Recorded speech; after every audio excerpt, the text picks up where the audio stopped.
buenas tardes, queridos estudiantes de la Facultad de Estudios a Distancia de la Universidad Militar Nueva Granada. Es un gusto estar de nuevo con ustedes para seguir trabajando acerca de las estrategias para superar el duelo adecuadamente o eficazmente, y el día de hoy vamos con nuestra segunda clase. Hoy vamos a hablar acerca de dos distinciones que tiene el duelo. Uno es el duelo sano, cuando hablamos de que se hizo un duelo adecuadamente, y el otro es el duelo patológico, que quiere decir que es un duelo que no se pudo elaborar adecuadamente o que pudo quedar incompleto o que definitivamente no se hizo. Vamos a hablar entonces acerca de estas dos modalidades de duelo, digámoslo así, y qué implicaciones psicológicas tienen. Bienvenidos a todos.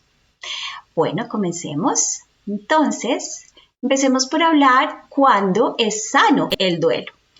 En nuestra clase pasada hablamos de los conceptos fundamentales del duelo, ¿no? ¿Qué es el duelo? ¿Cuáles son sus características?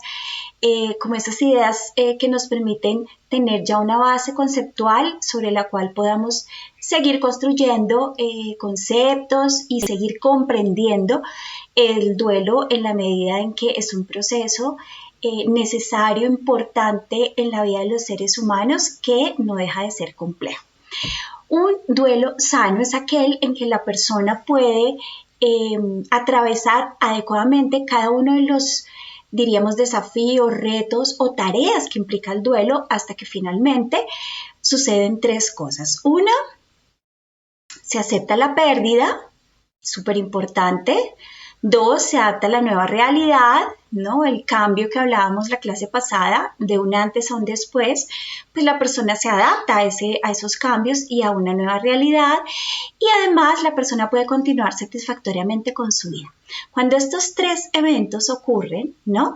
Podríamos decir que se realizó un duelo sano. Los síntomas de un duelo sano son los mismos que los de un duelo complicado, y ya vamos a hablar de lo que es un duelo complicado. Pero ¿por qué diríamos, si yo hago bien el duelo, hay una serie de manifestaciones que tengo que vivir dentro del proceso, pero además si es un duelo complicado, incompleto, que a lo mejor no se resolvió adecuadamente, también tengo los mismos síntomas? Pues eso está como confuso, ¿verdad? Sí, la verdad es que la única diferencia es que en el duelo complicado, esos síntomas que deberían ir pasando progresivamente, digamos que se instalan, se quedan allí, digamos de forma indefinida, y la persona no logra salir pues de esa etapa en que toda esa sintomatología formaba parte del duelo. Por lo tanto, es como si la persona siguiera en un duelo por siempre. Esa es la más grande diferencia. Sin embargo, y aunque estos síntomas persisten, también pueden empeorar. Entonces diríamos que en un duelo que es patológico, inadecuado, no adecuadamente realizado, los síntomas que inicialmente podrían considerarse normales, cuando es complejo, más bien complicado es el término adecuado, el duelo, entonces lo que sucede es que esos síntomas se intensifican demasiado, ¿no? Como que no hay una coherencia entre el duelo y lo agudos, lo intensos de los síntomas, o esos síntomas, a medida que pasa el tiempo y pasa, la persona los sigue teniendo. Entonces es como si estuviera ahí congelado el duelo, ¿verdad? Muy bien, aquí hay una primera idea clave que les quiero compartir el día de hoy, y es que la duración de un duelo normal, y aquí ya estamos hablando de duelo normal, puede variar mucho en su duración de una persona a otra. Es decir, que puede durar de 2 meses a 2 años. Diríamos que máximo 2 años, de acuerdo con las características de la pérdida, por supuesto, sería el tiempo máximo que tomaría una persona dentro de lo que se ha investigado y estudiado para poder terminar su duelo y seguir adelante con su vida. Muy bien. Entonces, entendiendo que el duelo patológico es el mismo duelo complejo o complicado, y que lo que significa el duelo patológico es este duelo que la persona no logra superar satisfactoriamente, no logra ir, diríamos, pasando, transitando adecuadamente cada una de las etapas de ese duelo, sino que se queda allí fijo, digamos, incompleto, o se prolonga y se prolonga y se prolonga y es como que esta persona lleva años y años y años en el duelo sin poder superar esa pérdida. Entonces allí estamos hablando de un duelo patológico que también se le puede llamar complejo o complicado. ¿Cómo diagnosticamos, no? ¿Cómo sé en qué momento yo ya puedo hablar de que el duelo que yo estaba haciendo se tornó o se convirtió o se transformó en un duelo patológico? Se diagnostica si ha transcurrido 12 meses desde la muerte de alguien con quien el doliente tenía una relación cercana. Yo sé que ustedes me dicen, pero el duelo acaso no puede presentarse o puede transcurrir hasta los 2 años. Sí, pero si vemos que al año los síntomas de la persona, las manifestaciones que tiene este duelo, siguen siendo las mismas o peor al año, esas manifestaciones se han intensificado mucho en el tiempo, como que pareciera que la persona no avanza, sino que retrocede, entonces ya estamos hablando de un duelo patológico.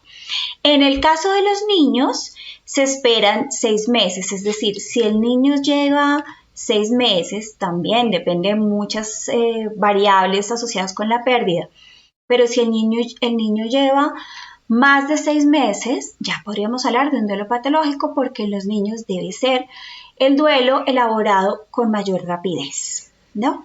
Hay otros factores individuales que pueden indicar que hay un duelo complicado. Por ejemplo, uno de los siguientes síntomas que ya les voy a describir está presente en la mayor parte de los días y continúan esos síntomas, o como les decía, se intensifican un año después de la pérdida y 6 meses, como les decía, los niños en duelo. ¿Cuáles son esos síntomas? Vamos a mirar cuáles son esos síntomas. El primero es tener sentimientos prolongados de culpa, ¿no? Es decir, hay una enorme culpa, esa culpa no cede con el tiempo o por el contrario se intensifica con el tiempo de sentirme culpable porque no hablé, no dije, no hice, no ayudé a la persona. Todos los duelos traen consigo un sentimiento de culpa en mayor o menor grado, pero si esa culpa se reitera en el tiempo y se sostiene, bueno, ya es un síntoma de un duelo patológico.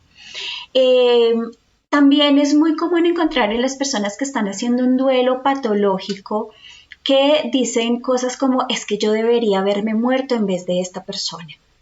Y no lo dicen al comienzo porque ese puede ser un sentimiento que en las etapas iniciales de un duelo normal, la persona lo pueda tener y lo deje de pensar y lo deje de decir con el tiempo. Pero si lo sigue diciendo y tiene este discurso de por qué no me morí yo, por qué no fui yo, por qué esta persona, entonces ya tendríamos que hablar también o pensar en un duelo patológico.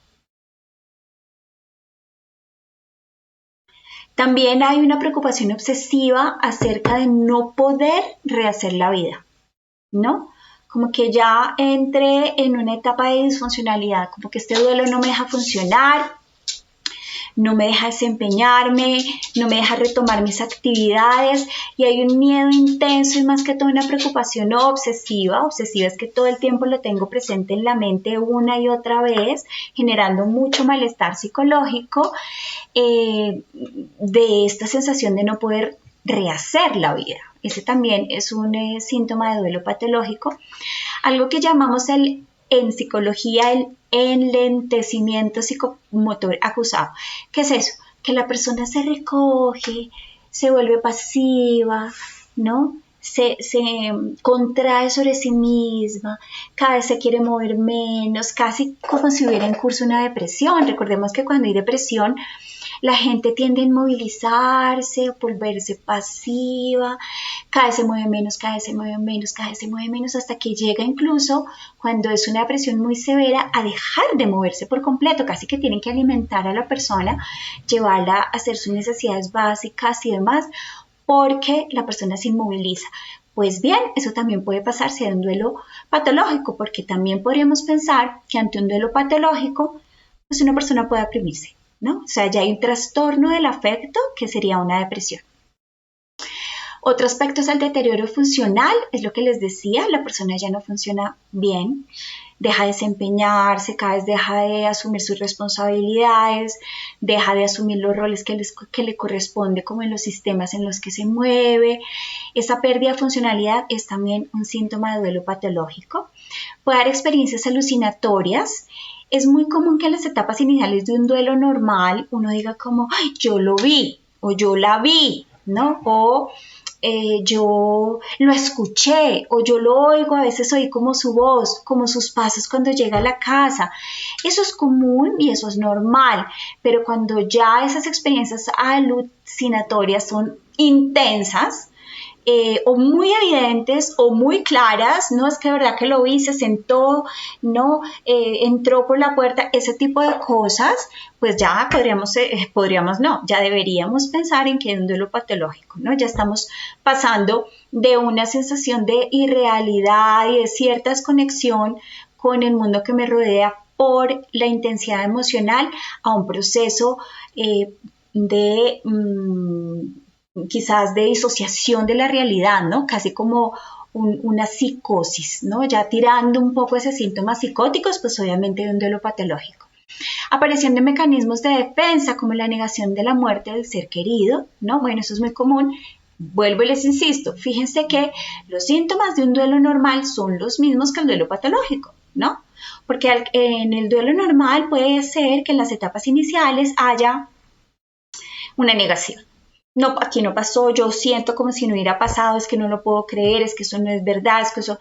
Pero si eso se mantiene en el tiempo y ha pasado un año y yo sigo diciendo que no, que esa persona está viva, que lo que pasa es que se fue, que hay que buscarlo, que hay que encontrarlo, pues bueno, ya entonces estamos ante un duelo patológico. También hay otro fenómeno que es el desplazamiento del afecto, ¿no? Entonces, puede ser, les doy un ejemplo así un poco extremo, pero si una mujer pierde un bebé, ¿no? Perder un hijo chiquito, creo que es de los duelos más desafiantes que hay en la vida de un ser humano. Puede ser que la mujer coja su perrito y su mascota como si fuera un bebé. Entonces lo arrulla, le pone ropita, lo lleva a dormir, le da la comida en la boca. Hay un desplazamiento de ese afecto que estaba destinado a ese hijo que se pierde sobre el animal, ¿no? Obviamente eso es patológico, ¿no? Muy bien. Continuemos. Les traigo otra idea claves. Las ideas claves nos ayudan mucho como a fijar cierta información que nos puede permitir entender con mayor facilidad el fenómeno que estamos en este momento trabajando. La prevalencia del duelo complejo, o sea, un duelo mal elaborado, o duelo patológico, o duelo complicado, son sinónimos, es del 2.4 al 4.8. Y es más común, ¿no? En mujeres. ¿Por qué? Seguramente porque las mujeres somos mucho más emocionales. Nuestras experiencias emocionales son mucho más intensas que la de los hombres y además pues estamos mediadas también por toda una dinámica hormonal que está muy estrechamente relacionada con lo emocional y bueno, eso hace que emocionalmente seamos más complejas. Claro, tenemos experiencias mucho más enriquecidas, pero también más complejas en el sentido afectivo. Eso quiere decir que de cada 100 personas podría llegar a suceder que 5 personas hagan un duelo complicado o patológico. Muy bien. Ahora hay una pregunta que me hacen mucho, ¿por qué un duelo normal se puede convertir en un duelo complicado? Bueno, entonces aquí vamos a ver que aunque no existe una causa como tal, esto no es matemático, no es como decir que 1 más 1 es igual a 2, que si esta persona tiene esto, va a generar esto. No, en el mundo psicológico no ocurre así, pero sí podemos hablar de factores de riesgo. Los factores de riesgo son ciertas variables que están asociadas con la aparición de un fenómeno, de una enfermedad, de un trastorno, de una alteración. Hay variables genéticas, es decir, que si en mi familia hubo personas que a lo mejor tuvieron dificultades para elaborar ciertos duelos, puede venir conmigo eso. La bioquímica cerebral, por supuesto, porque la bioquímica cerebral media en nuestro estado afectivo, ¿no? La serotonina, la dopamina, todo lo que son neurotransmisores y que se mueven, digamos, en esas autopistas de nuestro sistema nervioso a nivel cerebral y bueno, a nivel de todo el sistema nervioso, pues si esos neurotransmisores se alteran, pues uno se puede sentir más triste o más eufórico, con más rabia o ser más impulsivo, etcétera, etcétera. El entorno, por supuesto, si yo tengo una buena red de apoyo o no tengo red de apoyo, pues eso va a contribuir a que el duelo sea de una forma u otra. La personalidad, por supuesto, si yo tengo rasgos de personalidad más bien obsesivos y tiendo a tomar una idea y darle vueltas en mi cabeza, y machacar, perdónenme la expresión, y eso tiene como todo un resultado emocional, ¿no? De sentirme siempre mal, siempre triste, no siempre con dolor, pues obviamente va a contribuir a que el duelo sea más difícil de hacer y obviamente el vínculo con la persona fallecida, por cuanto les decía que es mucho más doloroso la pérdida de una madre, de un padre, de un hijo, que de a lo mejor un amigo cercano, ¿no? Porque hay mayor cercanía y mayor estrechez en los vínculos con nuestra familia directa. Bueno, ese también es un elemento importante a tener en cuenta. Bueno, ahora vamos a hablar de qué factores o qué otros factores, porque estábamos hablando también de factores de riesgo, ¿verdad? Entonces, vamos ya a irnos como una parte más específica de cuáles son esos factores de riesgo, ¿no? Vamos a mirar algunos factores o situaciones que predisponen, además de lo que les acabo de mencionar, el duelo patológico o crónico o complicado o incompleto o complejo, ¿vale? Primero, si la pérdida se trata de la muerte de un niño, es una muerte muy dolorosa y eso contribuye a que el duelo se pueda convertir en un duelo patológico. Cuando la muerte ha ocurrido de una forma muy violenta o inesperada, algo que nadie esperaba que sucediera. No es como la enfermedad de un ser querido, que a lo mejor con una enfermedad terminal, bueno, pues se fue yendo. Es mucho más difícil cuando es una pérdida de un momento para otro. Y bueno, esto no solo aplica para los fallecimientos, o sea, para los duelos reales, también para los simbólicos. De pronto todo estaba bien y hoy me llamaron al Departamento de Recursos Humanos de mi compañía y me despidieron y yo no tenía ni idea ni lo esperaba. Eso también puede contribuir a que se genere un duelo patológico. Recordemos que hay duelos reales y simbólicos y juntos surten un proceso muy similar. La ausencia de apoyo de terceras personas y el aislamiento social, si no hay una buena red de apoyo, si yo no tengo con quién hablar, si me quedé viviendo solo porque la persona que falleció era mi compañera o mi compañero, pues eso puede contribuir a que el duelo sea más complejo. Entre más cercanía, intimidad, historia compartida, afecto se comparte con la persona que falleció, pues más difícil puede tornarse el duelo. Si yo tengo antecedentes de traumas en mi infancia, ¿verdad? A lo mejor otras pérdidas anteriores en mi infancia o cualquier trauma, abuso psicológico, sexual, físico, alguna situación traumática que viví en la infancia, eso puede predisponer a que yo en adelante pueda hacer un duelo complicado. Factores que tienen que contribuyen a las dificultades económicas o estrés elevado. Lo económico es algo que genera mucho estrés en los seres humanos porque está profundamente asociado con la supervivencia. Entonces, si además de que estoy en duelo, tengo grandes problemas económicos o peor aún, si la muerte de esta persona me lleva a una situación económica muy compleja porque era a lo mejor el proveedor del hogar o la proveedora del hogar, eso puede contribuir a que el duelo sea también patológico y obviamente si yo ya tengo alguna alteración psicológica previa, de pronto soy depresiva, de pronto sufro de ansiedad, de pronto sí experimenté una situación traumática y padezco de un trastorno de estrés postraumático, a lo mejor un trastorno de personalidad, todas esas alteraciones o trastornos psicológicos previos a la pérdida pueden contribuir a que se haga un duelo patológico. Bien. Tenemos otra idea clave. Decíamos que las mujeres, ¿no? Tienen mayor probabilidad de hacer un duelo complicado, pero también las personas mayores, por sus circunstancias y porque también con la edad, vamos a decir que la cierta capacidad de autorregulación puede verse deteriorada, ¿no? Con la edad, pues hay un deterioro también psicológico que puede predisponer a que el duelo sea complicado. Bien. ¿Qué dificulta que un duelo se pueda hacer adecuadamente, ¿verdad? Uno, tener ciertos sentimientos, diríamos, egocéntricos, pero yo espero que este término se entienda como en toda la amplitud, ¿no? Es decir, que si una persona muy centrada en sí misma no significa que sea vanidosa, egoísta, como generalmente se piensa que es el egocentrismo.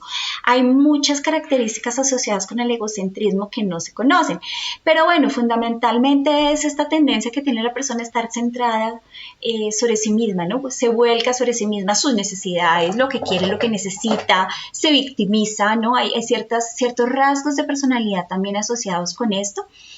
Entonces, si yo siento que a mí no me tenía por qué ocurrir eso, o por qué a mí, bueno, eso puede ser que no solo parezcan alteraciones como ansiedad y depresión, sino que además que el duelo sea más difícil. Si yo he idealizado profundamente al ser querido que perdí, o a la situación que perdí, o el objeto que perdí, obviamente que si yo tenía una visión, digamos, inflada, desmedida, sobredimensionada de esa persona, de eso que perdí, pues es mucho mayor el sufrimiento ante la pérdida y eso puede contribuir a que el duelo no se elabore tan fácilmente. El rol que tenía el ser querido que se perdió puede ser que haga que el duelo sea más o menos complicado. Si esta persona o esta situación que perdí o esto que he perdido, no esta pérdida, tiene que ver o pone en amenaza mis necesidades básicas, o era mi compañía, o era alguien que me cuidaba, o era alguien que me protegía, o era alguien de quien dependía enteramente, pues eso puede contribuir a que el duelo, por supuesto, sea más difícil. Bien. Esto sería lo que quería compartirles el día de hoy. Vamos rápidamente a mirar unas conclusiones que son unas ideas generales que quiero que ustedes se lleven, que vamos a decir que contiene un poco como la esencia de lo que trabajamos el día de hoy.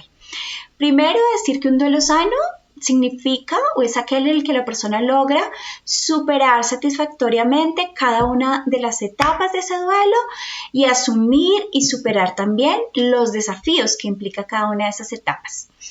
Los síntomas de un duelo sano, como les decía, son los mismos que los síntomas de un duelo complicado. Lo que sucede es que en el duelo complicado o se intensifican o se prolongan en el tiempo, mucho tiempo más allá de la pérdida. Para saber que un duelo es complejo, tendríamos que tener un criterio de tiempo que no es el único, por supuesto, y es que la pérdida ocurre un año antes y 6 meses antes para un niño, ¿no? En un adulto 1 año antes, para un niño 6 meses antes, es decir, que si al año o a los 6 meses para un niño la sintomatología sigue igual o se intensifica, pues ya estamos hablando de un duelo patológico o complicado. Hemos dicho que no hay exacto, ¿no? Como una causa exacta, pero sí hay factores de riesgo que contribuyen a que pueda presentarse un duelo complicado. Hemos visto muchos: la genética, la personalidad, el medio ambiente, la naturaleza de esa pérdida, etcétera, etcétera. Muy bien. También hechos, cosas que pueden ayudar a que un duelo sea complicado. Decíamos el vínculo con ese fallecido, si se esperaba o no, si fue una cosa que me tomó por sorpresa, etcétera, etcétera. Bien, también contribuye a que el duelo sea difícil, como sea la pérdida, ¿no? Si fue inesperado, si había idealizado mucho a esa persona que perdí y el rol que cumplía esa persona, ¿no? Si era un cuidador para mí, pues obviamente es mucho más desafiante que si yo era la cuidadora de esa persona que se fue, ¿no? Si esa persona me mantenía económicamente, pues obvio, eso puede hacer que el duelo sea más difícil, ¿no? Si esa persona era mi compañero de vida y tenemos una historia compartida de muchos años, eso también puede hacer que el duelo sea más difícil. Muy bien, eso es lo que quería compartir con ustedes el día de hoy. Espero pues que esta información les haya ayudado a entender y a comprender un poco más este fenómeno tan complejo y tan humano como el duelo, ¿no? Es algo tan humano, todos los seres humanos hemos vivido duelos, unos de una forma más fácil, ¿no? O más sencilla que en otras ocasiones, pero qué importante es saber y entender en qué consiste el duelo y particularmente de cara a lo que hemos visto en la sesión de hoy, qué importante es saber en qué momento estoy haciendo un duelo sano y en qué momento ya ese duelo puede empezar a tornarse como un duelo patológico para yo poder tomar medidas oportunas, no solo para mí, sino para mis seres queridos que también en algún momento puedan estar experimentando un duelo. Así que, queridos estudiantes, eso es lo que les quería compartir el día de hoy. Nos vemos en nuestra clase número 3. Vamos a seguir hablando de elementos muy interesantes en torno al duelo y nos vemos entonces en nuestro siguiente encuentro, en nuestra próxima clase. Hasta pronto.